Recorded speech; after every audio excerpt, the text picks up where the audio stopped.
আসসালামু আলাইকুম প্রিয় শিক্ষার্থী বন্ধুরা, আজকে আমরা দেখব গতিশক্তি এবং বিভব শক্তি দিয়ে যে কোশ্চেনটা আসে। দেখাও যে এইচ উচ্চতায় গতিশক্তি বিভব শক্তির দ্বিগুণ, অথবা এইচ উচ্চতায় গতিশক্তি বিভব শক্তির অর্ধেক বা 3 গুণ বা দ্বিগুণ, যাই বলে না কেন। সাধারণত এই টাইপের কোশ্চেনে আমাদের একটা হাইট দেয়া থাকে এবং বলা থাকে না যে কত উচ্চতায় থাকবে, এটা মানে কত উচ্চতায় গতিশক্তি বিভব শক্তির দ্বিগুণ বা 3 গুণ বা অর্ধেক হবে, আমাদের সেটা বের করতে হয়। তো আমরা একটা কিছু ধরে নেই, যে ধরি এইচ উচ্চতায়, আমরা এটা এরকম করেই ধরি যে ভূপৃষ্ঠ হতে এইচ উচ্চতায় গতিশক্তি বিভব শক্তির দ্বিগুণ হবে। গতিশক্তি বিভব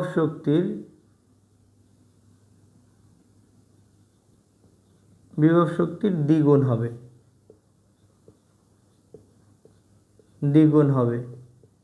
এখানে দ্বিগুণ না বলে, এটা আমার মতন করে বললাম, দ্বিগুণ, 3 গুণ, অর্ধেক, অথবা বিভব শক্তি গতিশক্তিরও দ্বিগুণ, 3 গুণ, অর্ধেক হতে পারে।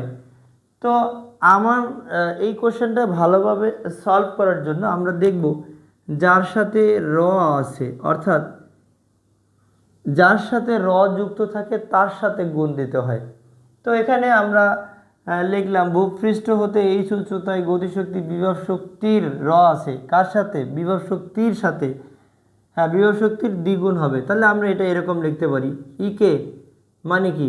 ইকে হলো গতিশক্তি, ইকুয়াল 2 ইন্টু, মানে দ্বিগুণ কার সাথে দিব? বিভব শক্তির সাথে দিব, 2 ইন্টু ইপি।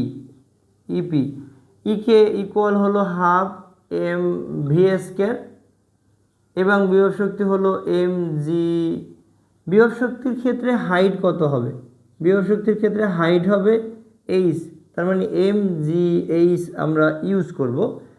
এবারে গতিশক্তি, আমরা কিন্তু এই শক্তির সংরক্ষণশীলতা, পরন্ত বস্তুর ক্ষেত্রে শক্তির সংরক্ষণশীলতার সূত্র প্রমাণ করতে গিয়ে আমরা বললাম যে সাধারণত গতিশক্তির ক্ষেত্রে উচ্চতা উপর থেকে নিচে কাউন্ট করতে হয়।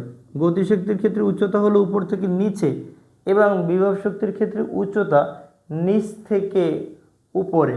তাহলে এটা তো গতিশক্তি। এই গতিশক্তির ক্ষেত্রে উচ্চতাটা যেটা হবে, V square is equal to, সূত্র হবে U square plus 2 GH, exactly এইচের জায়গায় হবে 60 মাইনাস এইচ, আর ডান পাশে 2mgh। এটা হলো, আমরা জানি মুক্তভাবে পরন্ত বস্তুর আদি বেগ থাকে না, তাহলে ইউ এর মান না থাকলে 2g into 60 minus H equal হলো 2mgh। 2 কেটে দিব। এবারে আমরা দুই পাশ থেকে mg কেটে দিতে পারি, mgh ইকুয়াল হলো 2mgh। দুই পাশ থেকে আমরা এমজি কেটে দিব। কেটে দিলে বাম পাশে 60 থাকে, আর ডান পাশে এটা মাইনাস এইচ, অন্য সাইডে গেলে হবে প্লাস এইচ। তার মানে 2h প্লাস হলো এইচ, এটাকে আমরা 3h লিখতেই পারি। তাহলে এইচ ইকুয়াল হবে, এটা ভাগ হয়ে যাবে, 60কে আমরা যদি 3 দ্বারা ভাগ করি তাহলে 20 হবে, অর্থাৎ এইচের মান কিন্তু আমরা এখানে 20 পেলাম। এইচের মান পেলাম 20, অর্থাৎ ভূপৃষ্ঠ থেকে 20 মিটার উচ্চতায় গতিশক্তি বিভব শক্তির দ্বিগুণ হবে। এরকম আমাদের অনেক কোশ্চেনই আসে, এটা আমাদের খুবই সহজে করা যায়। এবারে আমরা কোশ্চেনটা দেখতে চাই যে কত উচ্চতায় গতিশক্তি বিভব শক্তির দ্বিগুণ বা 3 গুণ হবে, কখন? যখন বস্তুটাকে একটা নির্দিষ্ট বেগে নিক্ষেপ করা হবে। হ্যাঁ, ধরে নিলাম ইউ বেগে নিক্ষিপ্ত একটা বস্তু, ইউ বেগে নিক্ষিপ্ত একটি বস্তু কত উচ্চতায় গতিশক্তি বিভব শক্তির দ্বিগুণ হবে, দ্বিগুণ হবে। দ্বিগুণ হবে, 3 গুণ হবে, এরকম হতেই পারে।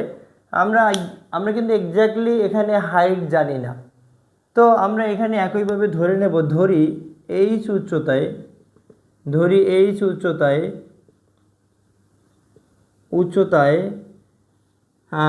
এইচ উচ্চতায় গতিশক্তি বিভব শক্তির দ্বিগুণ হবে। গতিশক্তি বিভব শক্তির দ্বিগুণ হবে। তাহলে আমরা লিখলাম গতিশক্তি মানে ইকে ইকুয়াল টু ইন্টু ইপি, কার সাথে র আছে? বিভব শক্তির সাথে র আছে, এই যে র আছে, এই জন্য আমরা বিভব শক্তির সাথে গুণ দিব। এখন গতিশক্তি, যেহেতু বস্তুটাকে আমরা উপরের দিকে নিক্ষেপ করব, তার মানে অভিকর্ষ ত্বরণের বিরুদ্ধে উঠাবো। কত উচ্চতায় উঠাবো? ধরে নিলাম এইচ উচ্চতায় উঠাবো। তাহলে এইচ উচ্চতায় উঠালে বিভব শক্তি হবে হাফ এম ভি স্কয়ার তো হবে। আর গতিশক্তি কত উচ্চতা, মানে গতিশক্তির সূত্র হলো হাফ এম ভি স্কয়ার। বিভব শক্তি অর্থাৎ এইচ উচ্চতায় যেহেতু উঠবে, বিভব শক্তি হলো এম জি এইচ। গতিশক্তির ক্ষেত্রে সূত্র হলো হাফ এম ভি স্কয়ারে ভাঙলে হবে ইউ স্কয়ার মাইনাস, কেন এটা মাইনাস হবে? অর্থাৎ এটা অভিকর্ষ বলের বিরুদ্ধে উপরের দিকে উঠছে, তাহলে ইউ স্কয়ার মাইনাস 2gh এটা বলা যায়। আর এখানে 2mgh এটা বলবো আমরা। তো এইখানে অবশ্যই আদিবেগ আছে, এখানে আদিবেগ থাকবে। উভয় পাশ থেকে আমরা এম বাদ দিয়ে দিতে পারি। তাহলে বাম পাশে যেটা এখান থেকে 2 এই সাইডে আসলে গুণ হয়ে যাবে। তাহলে you square minus 2gh equal হবে 2 ইন্টু 2 মানে 4gh।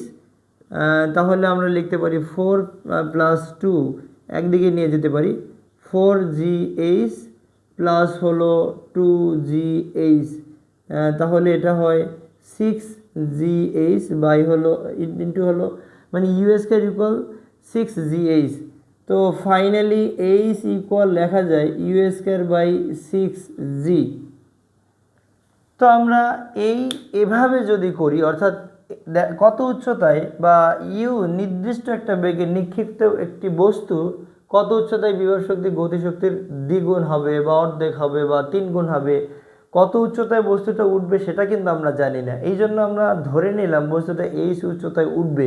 তাহলে এই উচ্চতায় বস্তুটার বিভব শক্তি গতিশক্তির, আমরা কি বললাম? গতিশক্তি বলছি এক্স্যাক্টলি, গতিশক্তি বিভব শক্তির দ্বিগুণ হবে।